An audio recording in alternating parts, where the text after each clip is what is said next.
For more than 800 years, its stunning silhouette has risen against the sea. Saint-Malo, the iconic Breton city, is an elegant architectural gem that conceals a formidable fortress. Saint-Malo is a citadel in the sea. Saint-Malo is unique in its exceptional defense. To stand its ground, this imposing fortification first had to win a battle against the sea itself. What's exceptional about Saint-Malo is having this whole range of constructions open to the sea, a city wall, a castle restricting access to it, and forts preventing maritime attack.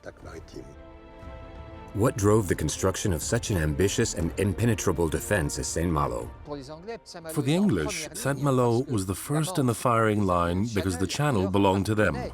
Now, by virtually storming the fortress, we will capture the construction secrets of its epic ramparts, almost 2 kilometers long. You have to gain on the sea. If you do that, you have to move the fortifications. And expose the ingenious features that shape the monumental castle's strange profile. The 4 towers that flank this castle are absolutely huge. They reach up to 30 meters in diameter with walls 8 meters thick. In Saint-Malo, the builders outdid each other to hold back the power of the sea. The walls of forts open to the sea are subject to a lot of pressure. It can reach up to 30 tons per square meter. The fort's lowest stones can only have been laid during 2 or 3 days a year. Saint-Malo has beaten Europe's highest tides, turning them to its advantage through innovation and unexpected megastructures. We're going to use the tidal range, which is exceptional here, more than 13.5 meters, the equivalent of a 6-story building. Come witness the architectural challenges the legendary city of Saint-Malo has overcome throughout the centuries to withstand the power of the sea and cannons. To understand how these colossal structures were erected and why, like the castle, they are now located at the heart of a large metropolitan area, we must first of all grasp the specificity of the site of Saint-Malo. We can wonder about the location of the castle, but the city has totally transformed. In days gone by, the city of Saint-Malo was an island, a peninsula connected to dry land by a sand ridge known as the Sillon. The site of Saint-Malo is a rocky outcrop beaten by strong westerly storms. The currents and winds always hit it in the same direction, and so, behind this rock, the sea gradually deposited sediment, thus forming a dune ridge. The Sillon is this sand dune that leads to the city, and the castle is its endpoint. You had to travel along it to enter Saint-Malo. Any car, any passing was checked by the castle. You had to enter through its walls. Guardian of the only land access to the city, the monumental castle of Saint-Malo is more than 160 meters long and 100 meters wide. In its center stands the majestic Great Dungeon, as high as a 12-story building. With its mighty towers and loopholes, this impregnable fortress therefore seems destined to protect the city from any invasion attempt. However, upon closer inspection, one particular feature seems very odd indeed. Its 2 mightiest towers are directed towards the city. The castle of Saint-Malo was, of course, designed as a defense, but also to monitor what happened within Saint-Malo. It's a distinctive feature of Saint-Malo. The fortifications were built to protect the city from the enemy, generally the English, but also to protect it from itself. Indeed, the city of Saint-Malo has a tendency to want to assert its independence. Independence from outside powers, which will even lead to a famous saying, "Neither French nor Breton, I am Malouin." A creed rooted in the city's unique geographic location. Saint-Malo is located at the center of a triangle made up of 3 nations, England, France, and Brittany. The city borders all 3, and so Malouin will end up at the heart of conflicts opposing each of these nations. Sometimes Breton, sometimes French, Saint-Malo was never completely subdued. And the castle, which might seem to have been built all at once, is in fact the result of successive constructions by the last sovereign to take control of the city. What is fascinating about this castle is that it's like a Russian doll that has changed direction several times, sometimes facing the city, sometimes the Sillon. So, we start with a surrounding wall. There's a gate in this wall.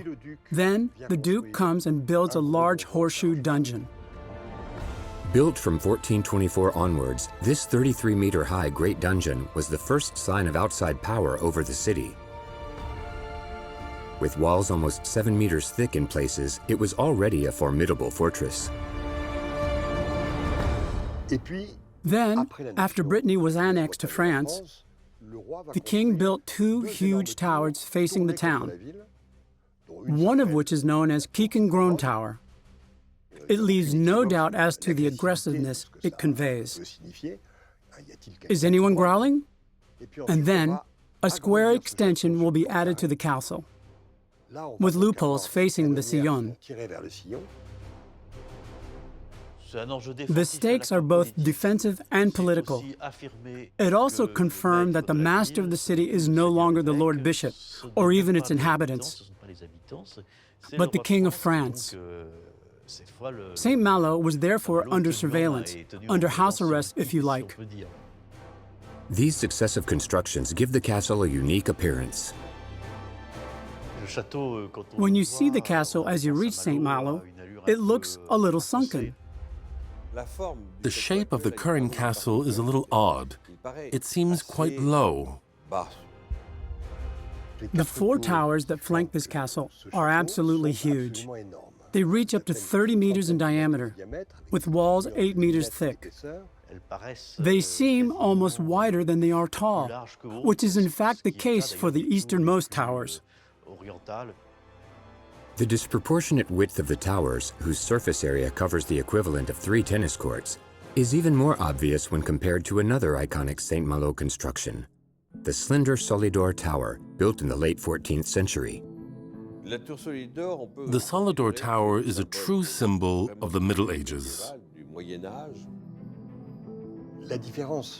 The main difference between the castle of Saint-Malo and the Solidor Tower is the thickness of the walls. This is a traditional fortified castle with high command towers. The height of the towers is important for launching projectiles from the curtain walls. This was still the era of small cannons and small artillery.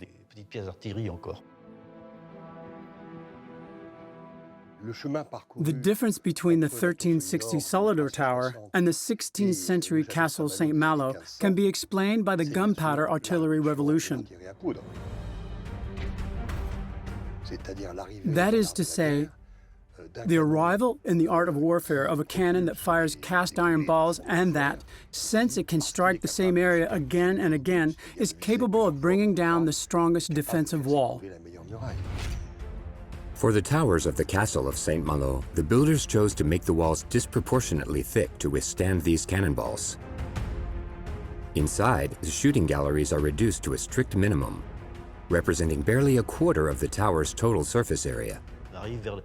At the beginning of the modern era, the thickness of the walls led to a very particular type of tower architecture.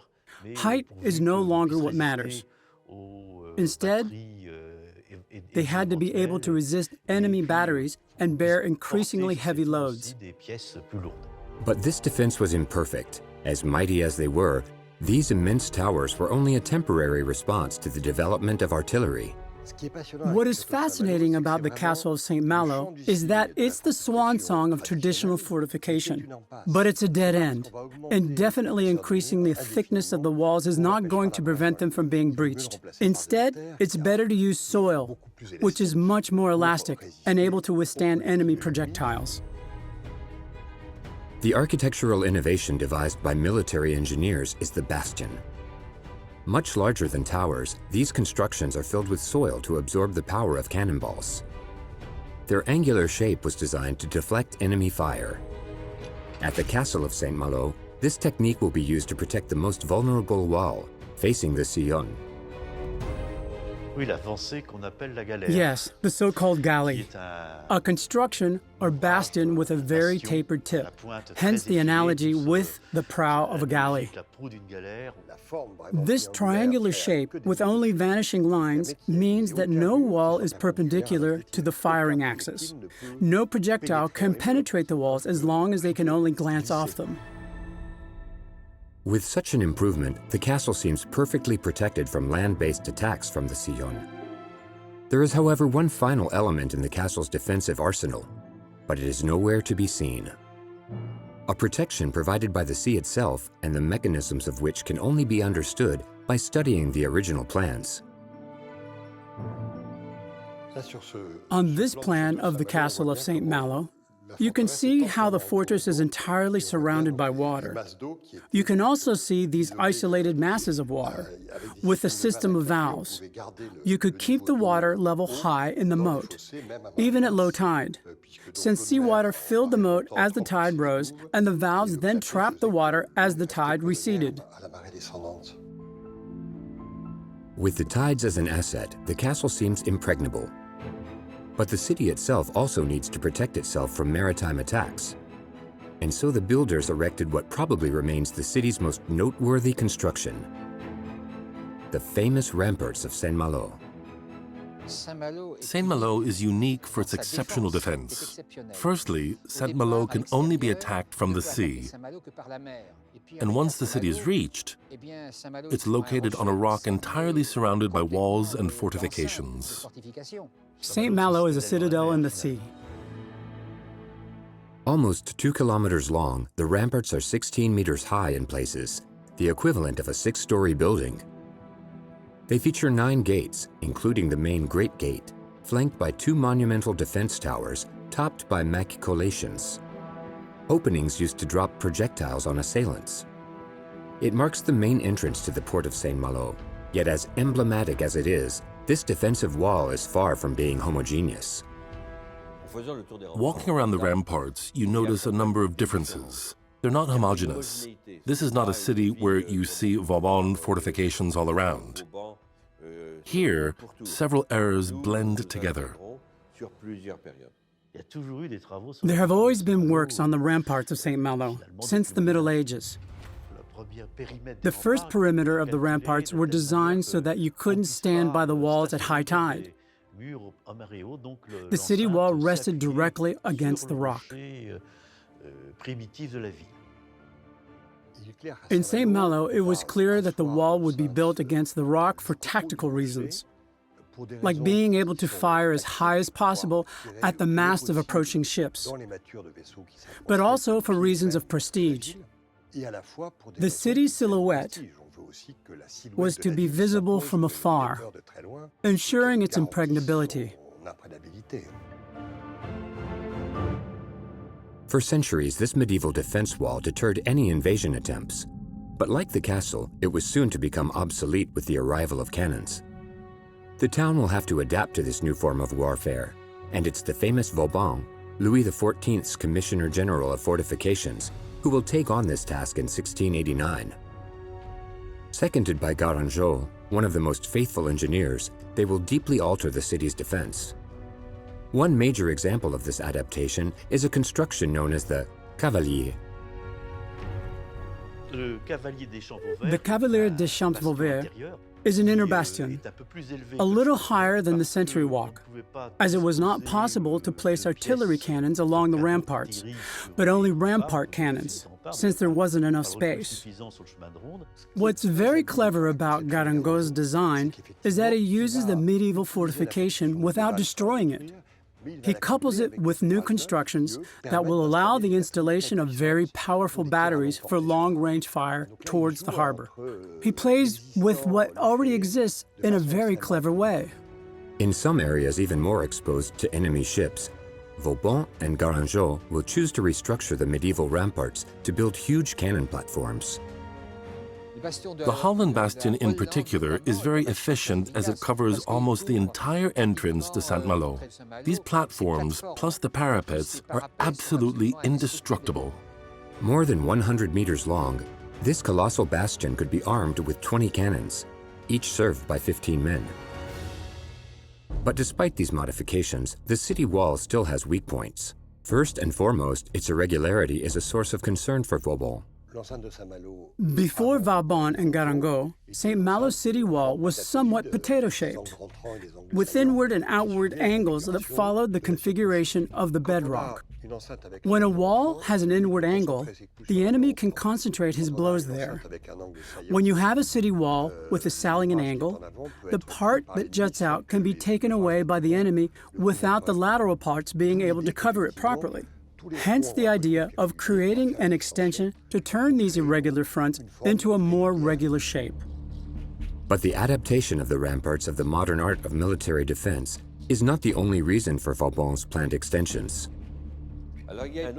There's another need. You have to imagine that originally the city covered a surface area of 18 hectares, almost a third of which was occupied by administrative or religious buildings. And in the time of Louis XIV, there were between 15 and 20,000 inhabitants, so there's a lack of space.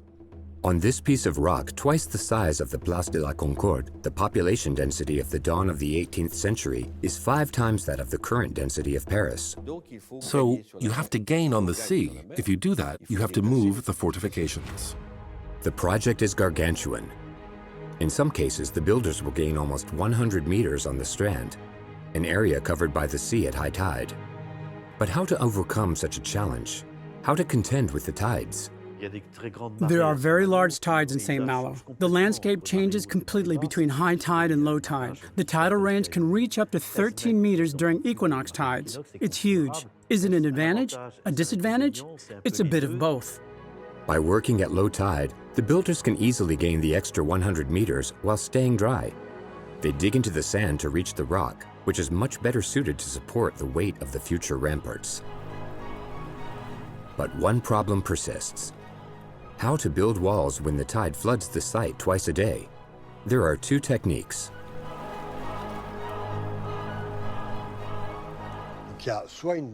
First, you have the caisson technique, meaning that they dig down into the sand until they reach the bedrock.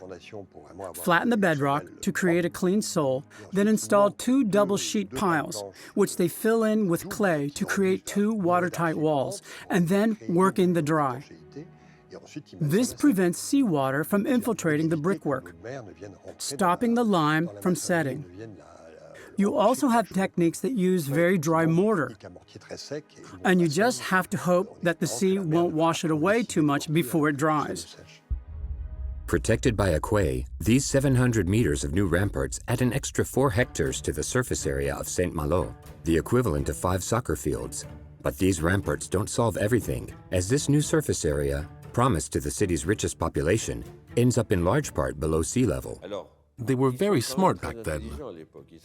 They knew very well not to place living quarters below sea level, just in case. So the living quarters are above the level of high tide. The closer you get to the sea, the more space there is under these new living quarters. In the buildings located along the new ramparts, the height reaches 8 meters. In order to fill this space without using soil that could become saturated, the builders have a clever idea, which also meets the needs of the rich traders who will soon own these dwellings. There are 2 floors of cellars underneath to store goods, and so, more than a residential building, it also becomes a professional building. If Saint-Malo can afford this extension, it's because the city is rich.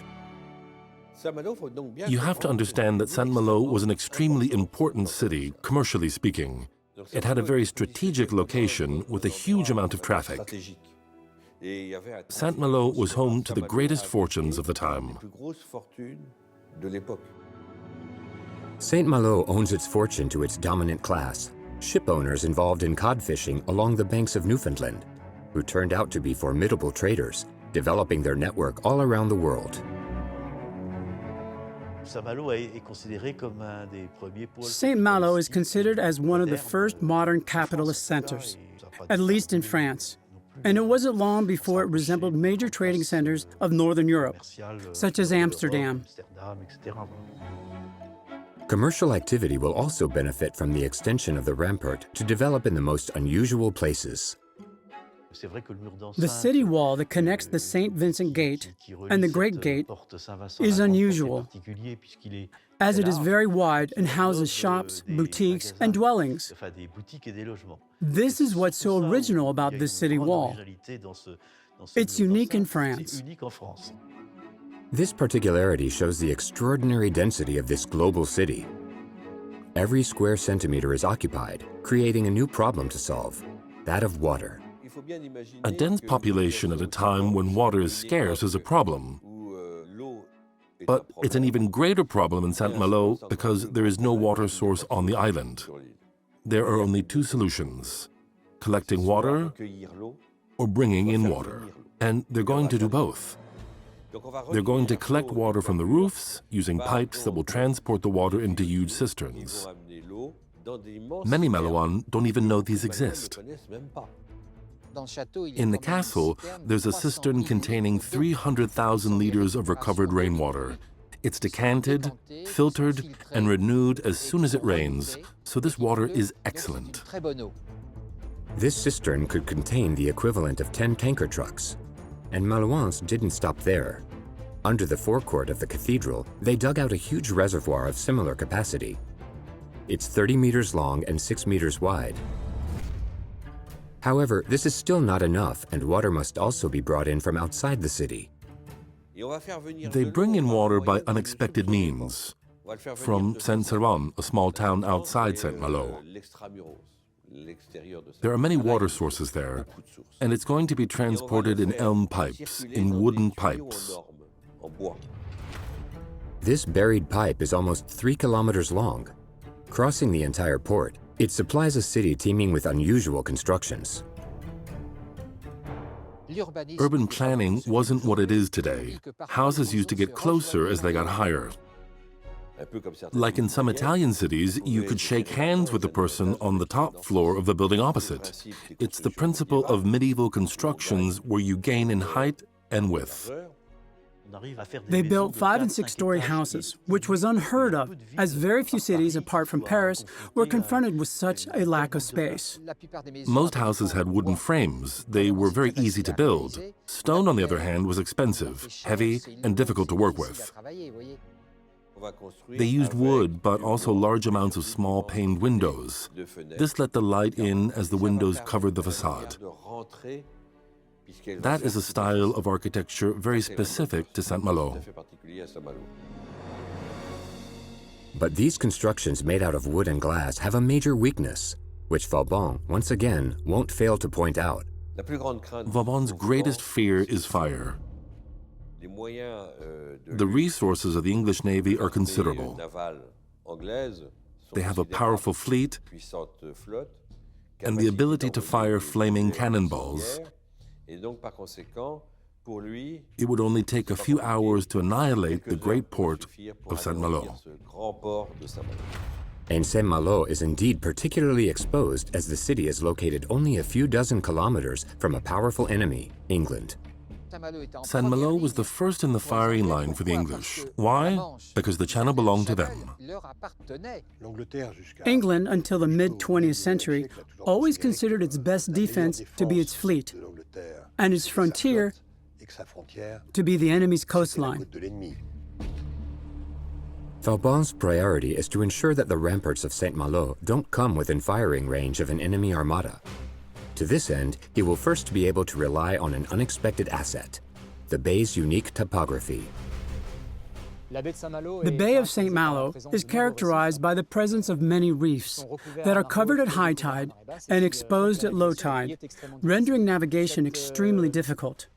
This configuration of the coasts, with its islets and hidden reefs, has always constituted a natural rampart for the city of Saint-Malo. Access is impossible, and Vauban originally thought that Saint-Malo didn't need many constructions as access was so difficult. Access is very limited. Local sailors had understood that there were three possible passages. Possible, but not all navigable at the same time. The main passage heads towards the Rance estuary before turning.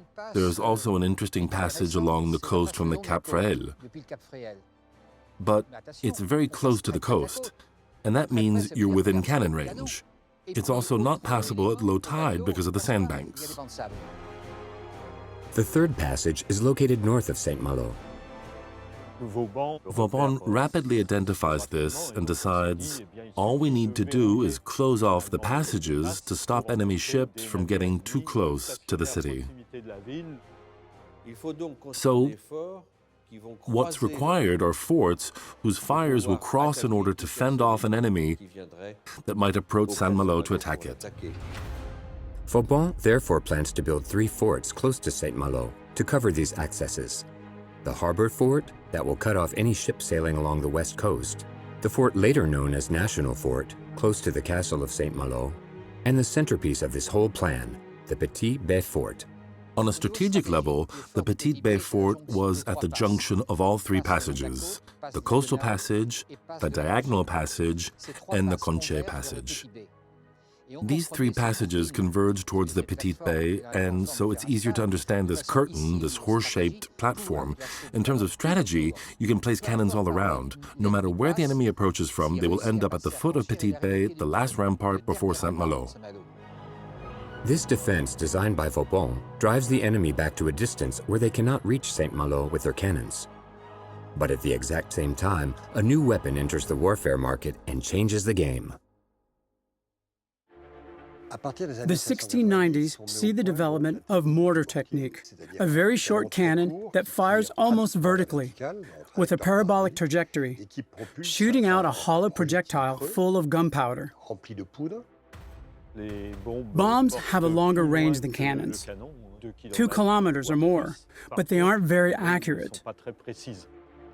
This lack of accuracy greatly favors enemy ships, as it seems very difficult to use this weapon from the ramparts of Saint-Malo to reach such tiny and moving targets, several kilometers away. However, for the assailants, it's the ideal weapon.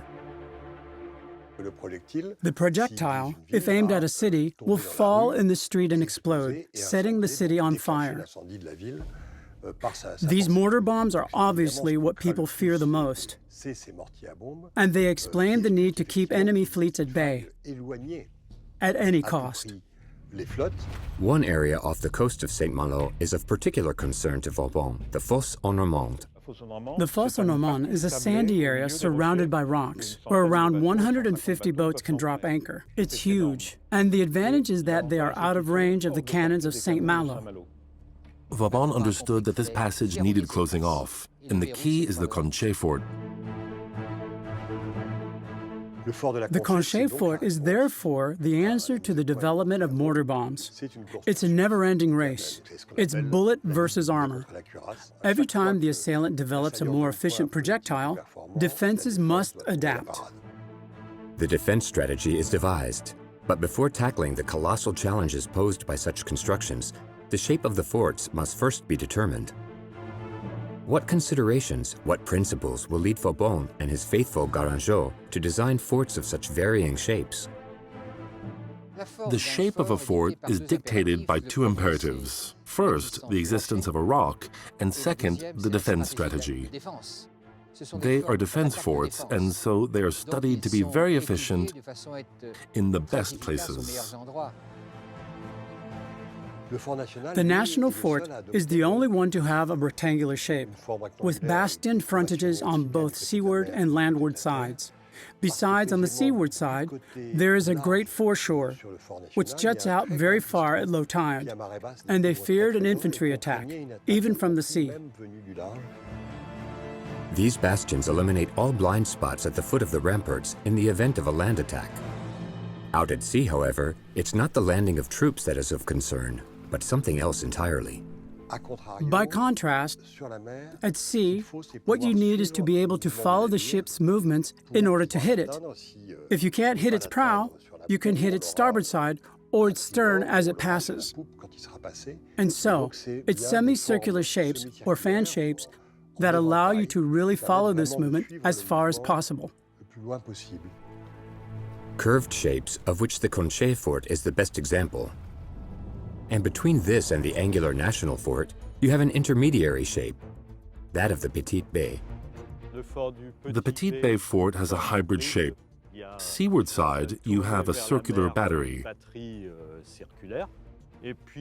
And landward side, you have two demi-bastions with battlements to shoot from. So this is really designed to fend off an attack by landing soldiers. Seaward side, unexpected reasons explain the shape of the platform. This platform that can have cannons all around has a very particular shape as it dips in the middle. There are two reasons for this. Firstly, when soldiers were preparing a defense, it was absolutely invisible from the outside. English spies were everywhere and would gather intelligence on what was going on. Secondly, cannonballs back then were round. If one landed here, it could land, roll, and even ricochet. This defense seems particularly well thought out. But one detail raises questions. The two small bastions surrounding the gate seem much too narrow for cannons. Design flaw? In reality, this weakness was part of the plan to protect the city. Let's start from the principle that forts must fall before the city. If they do, you have to be able to fire at the forts from the city without them being able to respond. Hence, the fact that forts like Petite Bay have a bastion frontage but thin walls. They can easily be breached from the city to prevent the enemy taking refuge in them.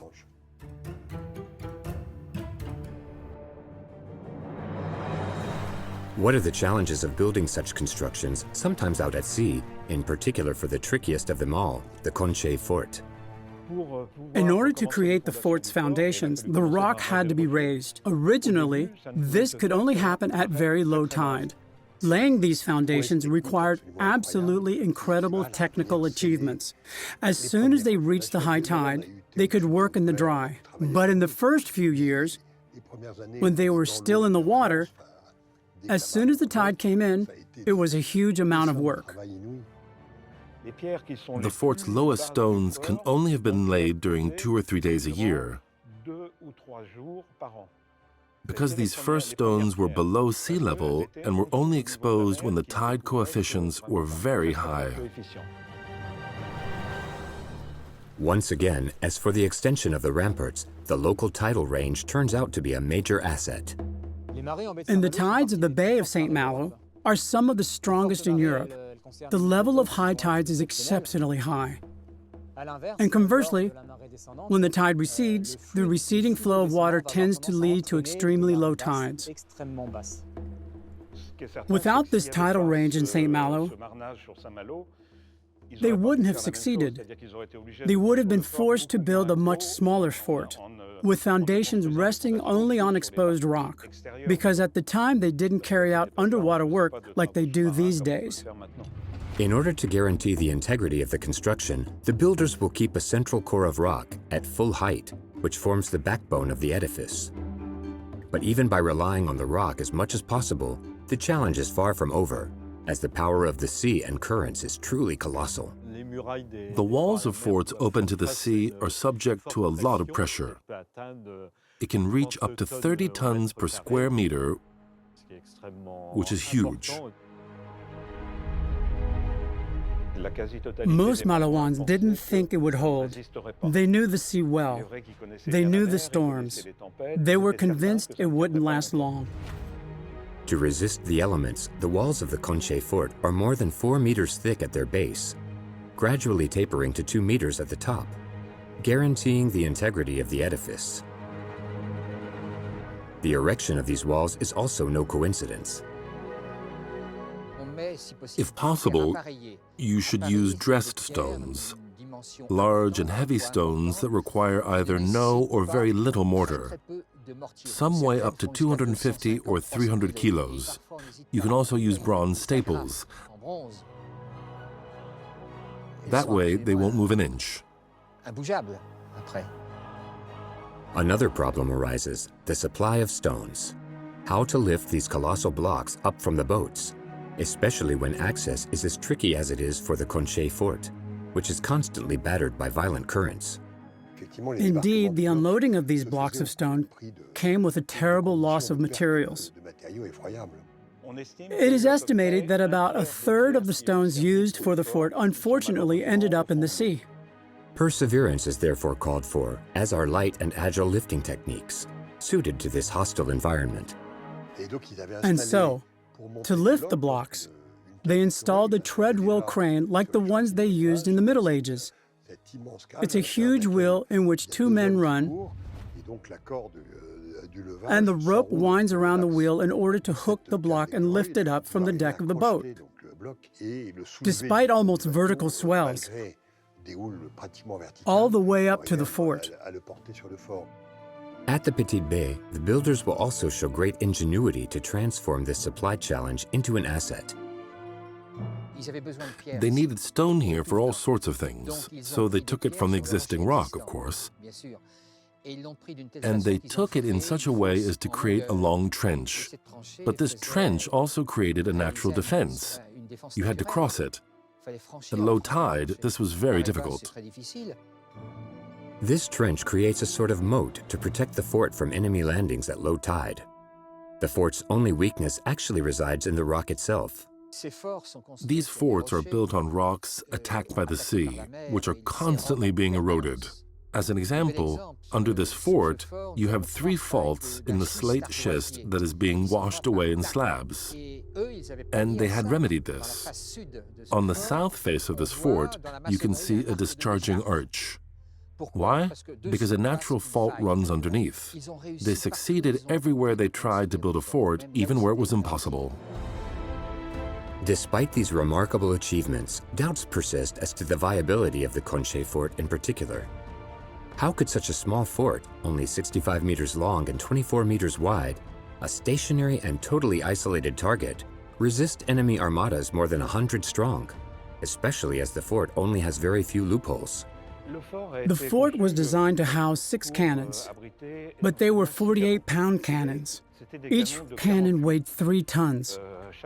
A cannon like this one has a range up to 3 kilometers. And from 800 meters, it can blast through 80 centimeters of oak. In a fort like the Conche, you had the strongest calibers available, stronger than those aboard the ships. On the ships, the maximum weight of the cannonballs was 36 pounds. Vauban felt that a cannon in a fort was worth a good dozen on a ship. The cannon is fixed. It doesn't move, and you can adjust it because you know exactly where you are and exactly where the ship will be when you want to fire at it. The issue remains a vulnerability to enemy fire.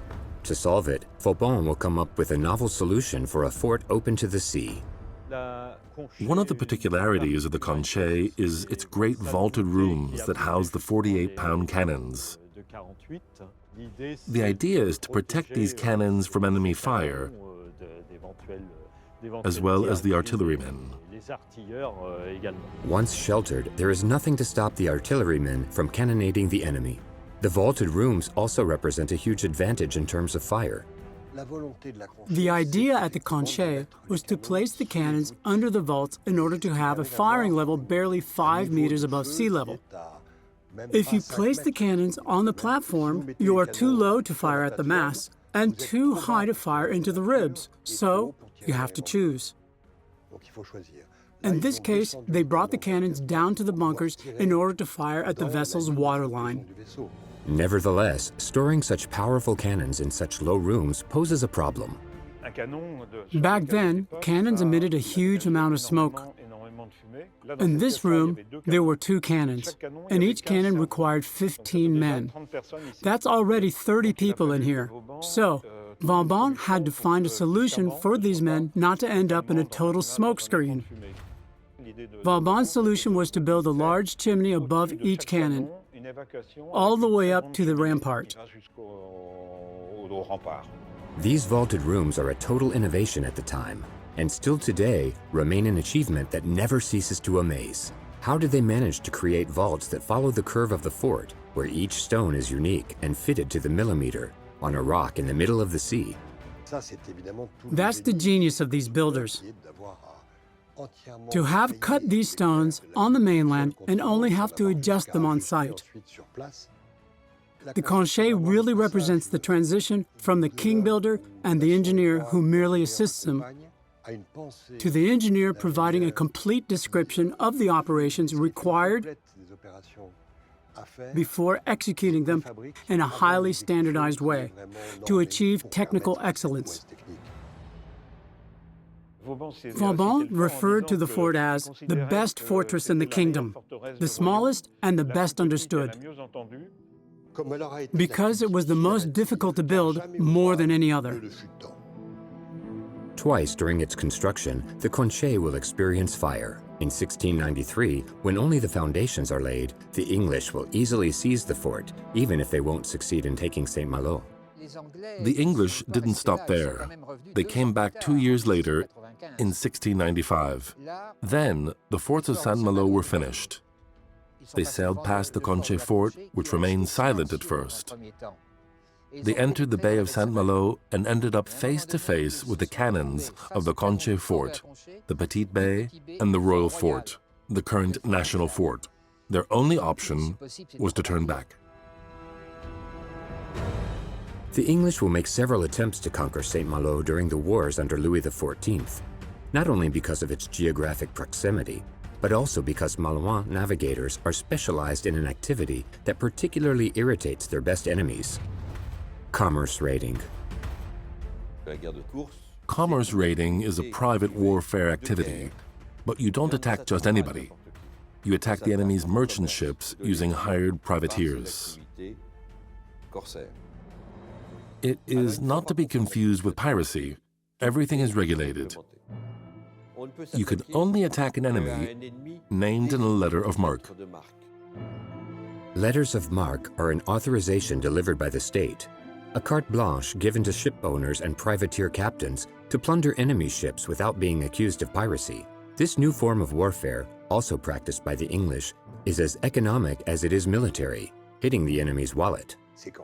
These privateers are much more effective than a regular fleet, all the more so as we are approaching the end of Louis XIV's reign, when his naval fleet no longer measured up to the English fleet. Commerce raiding is only practiced in the event of conflict. It's the reconversion of a merchant fleet into a battle fleet during conflicts. The powerful Malouin merchant navy can rely on its tough Newfoundland fishermen, who, even in times of peace, are accustomed to using cannons to defend their cargo from pirates. But if it often excels in commerce raiding, it's also thanks to the navigating qualities of its privateer captains. Privateers are fine navigators. When the enemy has 24-pound cannons and you have 12-pound cannons, the 24-pound cannons fire much further and cause much more damage. You have no chance of approaching. So to draw alongside a ship, you have to use the blind spots. You don't approach directly from behind or the side, but from where there are no cannons. Commerce raiding generated this epic and almost mythical imagery of Saint-Malo, with characters such as Surcouf and du Guaitois.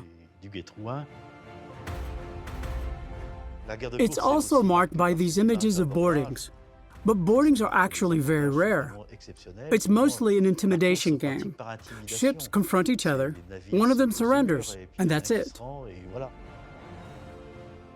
Fighting does happen, but 90% of captures happen without fighting. The priority is to save the men, so fighting as little as possible. If trade and fishing will make the fortune of Saint-Malo, commerce raiding will make its glory. But really, what these two activities have in common, the true nerve center of Saint-Malo, more than its castle, its ramparts, or its sea forts, is its port. Indeed, it housed the privateer armada and Newfoundland ships. The history of Saint-Malo, of course, lies in its port. It's a natural shelter that is hard to access for the enemy. The port of Saint-Malo is protected by the city itself, protected from high seas by the Sillon, and surrounded by a tidal area. And its capacity is huge. It was estimated in the 17th century to be up to 300 vessels. The particularity of this port is that it will be a breaching port until 1931. It's incredible. Twice a day, boats are grounded, so you can't leave when you want.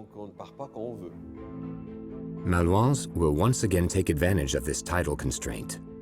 Thanks to the significant tidal range, they could bring in the largest vessels at high tide and make the most of the strand at low tide to repair them. The port and city have always structured themselves around the tides. At night, the boats are grounded, and so you have to protect them and their cargo. Malouin came up with a very simple solution. At 10 p.m., they close the castle gates, they close the rampart gates, and they let the dogs out. They let out 12 to 24 French mastiffs, and these animals run free. God help anyone walking along the strand. More than one succumbed to the fangs of the Saint-Malo mastiffs. Vauban decides he wants to modernize the port and transform it into a huge basin, capable, thanks to powerful locks, of maintaining enough water to keep the ships afloat. Here, you have the large lock basin. And on the peninsula opposite, you have the major urban project that is Saint-Servan, with its city walls and flat bastions, typical of an entrenched camp. So you have this amazing project for a major port city, but it will fail because of the reluctance of locals. If Malouins never accepted Louis XIV's turning Saint-Malo into a military port, it's because they valued their independence. They wouldn't have wanted soldiers or representatives of the king to put their noses in their business. By refusing this project, Malouins choose for their port these great tidal ranges they have always lived with. A constraint they transformed into opportunity in order to achieve architectural feats, from the extension of the ramparts to the sea forts and castle moats. Saint-Malo has been shaped by exceptional tides, and to truly understand this unique phenomenon, one must look at the specific geographic location of the Bay of Saint-Malo, where Brittany meets the Cotentin at the entrance to the channel. The Channel is a very particular sea. You have to see it as a major coastal river from the North Atlantic to the North Sea. As the water moves through the channel, it encounters an obstacle, the Cotentin Point, against which the tide will reflect and amplify. It's exactly the same as when you throw a stone along a quay. You see the progression of the ripple that will reflect against the quay, and its height will be amplified. In addition to this phenomenon, the narrowing channel and the Cotentin Point create a sort of bottleneck. Not all the water can go through, and some of it will be pushed towards the Cotentin, thus creating these high tide levels. Tide mills operated for centuries thanks to these record tidal ranges. But it's not until the 1960s that a megastructure will be created to make full use of this unique force. With the Rance Tidal Power Station, Saint-Malo equips itself with technology that will remain unique for more than 40 years. We're going to use the tidal range, which is exceptional here, more than 13.5 meters, the equivalent of a 6-story building. We let the water channel through the dam and the floodgates as the tide rises.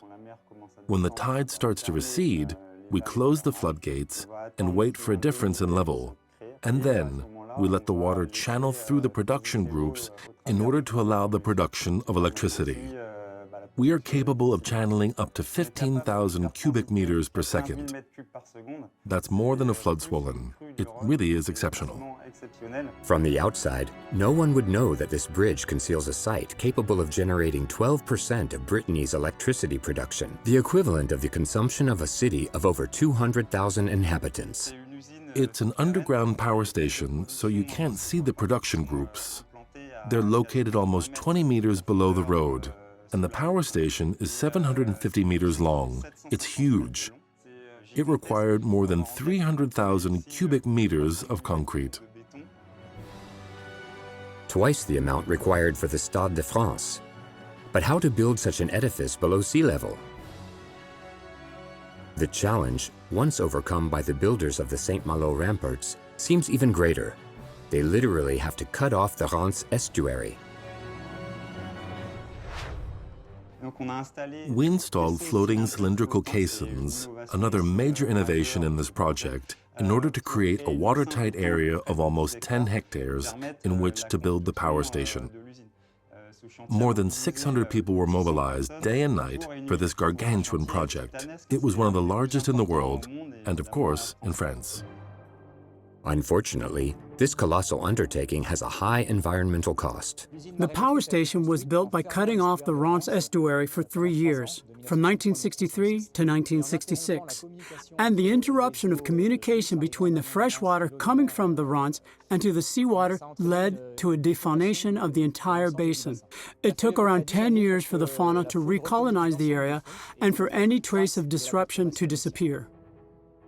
If the project bears witness to a time when environmental impact was of little importance, the power station itself is also characterized by technical innovations which, 60 years later, continue to ensure the sustainable production of renewable and carbon-free energy. Bulb groups are a major innovation that enabled the project to be launched as they bring together in a compact way all the elements required for the production of electricity. Bulb production groups are like a mini submarine. You have 2 possible entrances via what is known as manholes. They are used to monitor the machinery, but also to carry out routine maintenance operations. The specificity of such a dam is that the turbines are constantly turning, and this in a seawater environment that is extremely hostile to this high-precision machinery. Almost 12,000 tons of metal are used in this power station, so marine corrosion is a real issue. To address this, engineers will develop a solution: cathodic protection. It involves sending a weak electrical signal to limit the oxidization of the metal parts. And it works very well since today many parts, including the hulls of the groups and the blades, are still original. They haven't been replaced since 1966. Faithful heir to the megastructures of Saint-Malo, this power station remains a true prototype for meeting energy challenges. Marine renewable energies are currently being developed all over the world. The construction of the Rance Tidal Power Plant has taught us many lessons that will be useful for the construction of other dams in the future. In Saint-Malo, more than anywhere else, builders learned to adapt and take advantage of the power of the sea. They erected giants capable of withstanding it and the ravages of war. Even during the Allied bombings of 1944, which destroyed 80% of the old city, the ramparts and castle remained standing.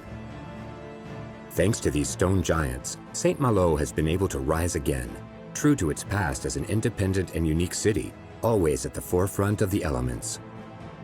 And if Saint-Malo's breakwaters remind us that the daily battle against the sea is nothing new, there is no doubt that Malouans will have to continue to show great ingenuity to continue this fight.